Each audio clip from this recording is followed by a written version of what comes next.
پھر بعض خاص طبقات پر حضور نے خاص احسان کیا۔ آج بھی پوری دنیا میں ڈھنڈورا پیٹا جاتا ہے عورتوں کے حقوق کا، پوری دنیا کے اندر، اور بعض لوگ عورتوں کو بڑا دھوکہ دیتے ہیں، کہتے ہیں تمہیں حق نہیں ملتے لہٰذا تم سڑکوں پہ آ جاؤ، معاذ اللہ، تمہیں حق نہیں ملتے لہٰذا تم معاذ اللہ بازاروں کی رونق بن جاؤ۔ عورتوں کو بڑا پریشان کیا جاتا ہے حقوق کے تعلق سے۔ نبی پاک علیہ السلام کی آمد سے پہلے کوئی خاتون کے ساتھ سلوک اچھا نہیں کیا جاتا تھا، اس کا کوئی جائیداد میں حصہ نہیں تھا۔ عورت کا خامد اگر فوت ہو جاتا تو وہ اپنے سسرال کے خاندان کی پراپرٹی بن جاتی معاذ اللہ، اور جس کے مرضی چاہے سپرد کر دیتے۔ ہندوستان کے بعض علاقوں میں ایسی کبھی رسمیں بھی پائی جاتی تھی کہ بعض عورتیں اپنے خامد کے ساتھ جل جانا مناسب سمجھتی تھی کہ بعد میں کوئی زندگی تو ہوگی نہیں،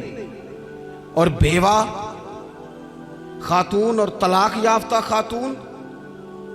اس کے بارے میں تو لوگوں کا خیال تھا کہ شاید یہ خاتون بالکل سوسائٹی اور سماج کا حصہ ہی نہیں ہونی چاہیے۔ قربان جائیں، یہ اعزاز میرے نبی پاک نے دیا ہے۔ حضور نے پہلی شادی ہی اس خاتون سے کی ہے جن کا پہلے بھی نکاح ہو چکا تھا، اور خاتون کو حضور نے حقوق دیے، جائیداد میں حصہ دیا۔ کہا جو بیٹیوں کی بہنوں کی پرورش کر کے آئے گا اور اچھی پرورش کر کے انہیں روانہ کر دے گا، جس طرح میری 2 انگلیاں جڑی ہوئی ہیں میرے ساتھ جڑ کے جنت میں جائے گا۔ اور ایک روایت میں فرمایا کہ جب کسی کے ہاں بیٹی پیدا ہوتی ہے نا تو اللہ فرشتوں کو بھیجتا ہے، اور وہ اس کے گرد کھڑے ہو جاتے ہیں اور گھر والوں کو سلام کہتے ہیں، اور کہتے ہیں یہ ضعیفہ ایک ضعیفہ سے پیدا ہوئی ہے، یہ کمزور یعنی صنف کے لحاظ سے کمزور نازک بچی ایک نازک ماں سے پیدا ہوئی ہے۔ فرشتے کہتے ہیں جو اس کی پرورش کرے گا نا اللہ قیامت تک اس کی مدد کرے گا، اس کی ہمیشہ مدد ہوتی رہے گی۔ اور نبی پاک صلی اللہ تعالیٰ علیہ وسلم کی خدمت میں آ کے جب خواتین نے کہا تھا نا یا رسول اللہ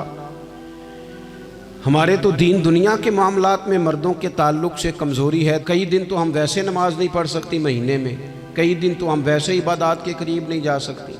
جہاد پہ ہم نہیں جاتی، گواہی ہماری مردوں کے برابر نہیں، تو یا رسول اللہ صلی اللہ علیہ وسلم ہمارا بھی کوئی اعزاز ہے؟ تو حضور نے فرمایا جب کوئی خاتون حاملہ ہوتی ہے نا تو اللہ اسے اتنا ہی ثواب دیتا ہے جتنا جہاد کرنے والے کو ثواب دیتا ہے، اور جب بچہ پیدا ہوتا ہے تو اللہ تعالیٰ اسے شہادت کا درجہ عطا کرتا ہے، اور جب وہ بچوں کو دودھ پلاتی ہے تو رب اسے غلام آزاد کرنے کا ثواب عطا کرتا ہے۔ ایک دفعہ نا نبی پاک صلی اللہ تعالیٰ علیہ وسلم کی خدمت عالی مرتبت میں حضرت عائشہ صدیقہ رضی اللہ تعالیٰ عنہ نے ایک واقعہ عرض کیا۔ عرض کی حضور آج میرے ساتھ عجیب معاملہ ہوا، میں گھر میں اکیلی تھی تو ایک خاتون 2 بیٹیوں سمیت آئی، اس نے کہا کہ میں بھی بھوکی ہوں، میری بیٹیاں بھی پریشان ہیں، کھانا نہیں کھایا۔ سیدہ پاک کہتی ہیں یا رسول اللہ میرے پاس بھی 3 کھجوریں تھیں گھر میں پڑی، یہ 2 جہاں کے شاہ ہیں پر پاس کچھ رکھتے نہیں،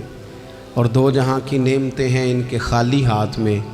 فرماتی ہیں وہ 3 کھجوریں میں نے ان 3 ماں بیٹیوں کو دے دی، ماں نے پہلے 1 کھجور دونوں بیٹیوں کو دی، پھر بچیاں وہ کھجور کھا کے ماں کی طرف دیکھنے لگی تو جو کھجور ماں کے پاس تھی اماں نے اس کے بھی 2 حصے کر کے بیٹیوں میں بانٹ دیے۔ حضرت عائشہ عرض کرنے لگی یا رسول اللہ میں نے یہ بڑا نرالا رنگ دیکھا ہے، ماں کا اپنے بچوں سے پیار کا انداز۔ تو حضور نے کیا فرمایا؟ نبی پاک علیہ الصلوۃ والسلام فرمانے لگے سن پھر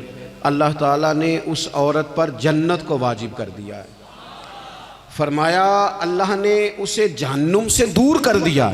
جو بیٹیوں کے معاملے میں آزمایا گیا، اور جس نے پھر ان کے ساتھ اچھا سلوک کیا۔ اپنا حضور کا عمل یہ تھا کہ حضور کی بڑی صاحبزادی سیدہ زینب رضی اللہ تعالیٰ عنہ، یہ حضور کی سب سے بڑی صاحبزادی ہیں، یہ بخاری میں آپ کو ملے گا کہ ان کی بیٹی جناب امامہ بنت زینب چھوٹی سی عمر تھی، تو جب حضور نماز کے لیے آتے تھے تو نواسی کو اٹھا کے ساتھ لے آتے تھے، اور وہ حضور نماز پڑھتے تھے تو وہ نبی پاک کے کندھوں پہ کھیلتی تھی۔ حضور نے عملاً بیٹیوں سے پیار کرنا سکھایا، بیٹیوں سے محبت کریں، بیٹیوں سے پیار کریں۔ بیٹیاں بڑی خیرخواہ ہوتی ہیں، بیٹیاں ماں باپ کی بڑی وفادار ہوتی ہیں، بیٹیاں بڑا خاص تعلق رکھتی ہیں۔ جوانوں